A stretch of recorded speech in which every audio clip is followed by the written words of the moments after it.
We're going to be talking about our adaptations because sometimes our adaptations are the water we swim in, which means we don't even realize we're doing certain patterns.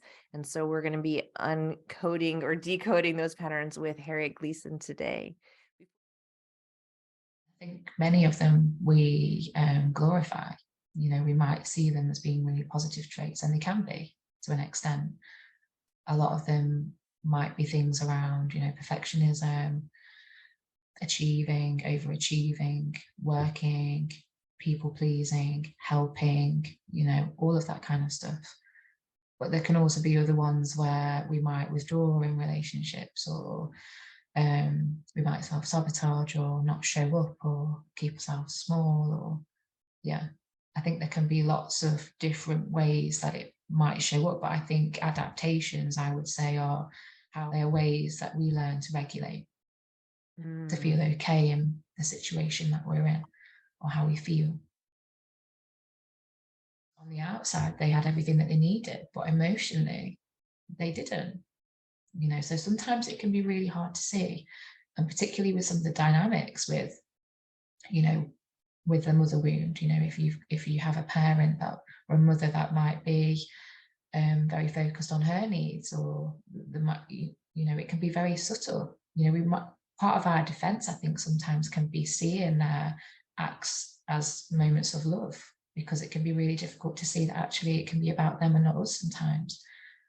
And I think there's a layering in this.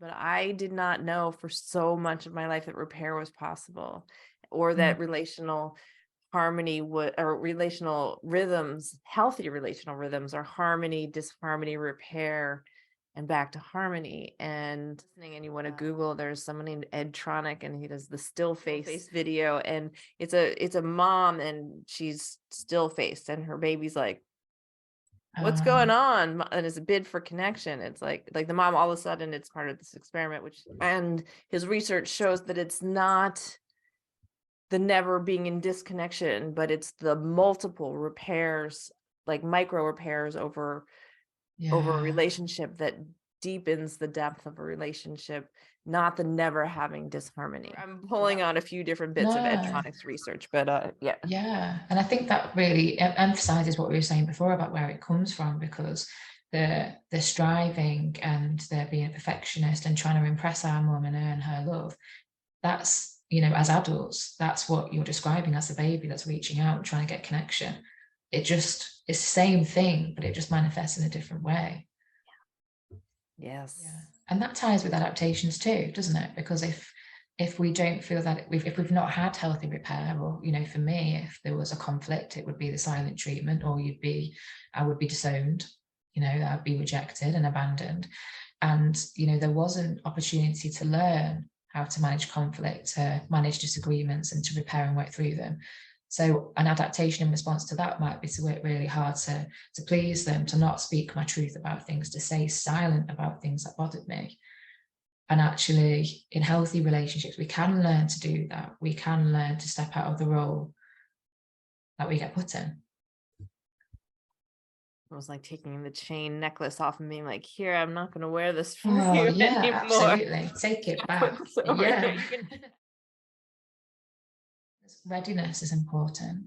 You will automatically be thinking about what those adaptations are, I'm guessing, as to what strikes out the most for you, as what feels most harmful. I imagine people listening will think, oh, I do this. I would say when things tend to be more harmful than helpful is when maybe we need to think about perhaps changing them. Whilst also honouring that they're there for a reason. We can learn to slowly let go of them. We can respect them and have compassion for us, but be able to see things in a different way. Being able to think, actually, is this useful now? I love that question. Is this useful now? Or if you're on Instagram, you may know her from her incredible Instagram, The Good Enough Therapist. And if you are on Instagram, you might want to check it out. I'm a very big fan.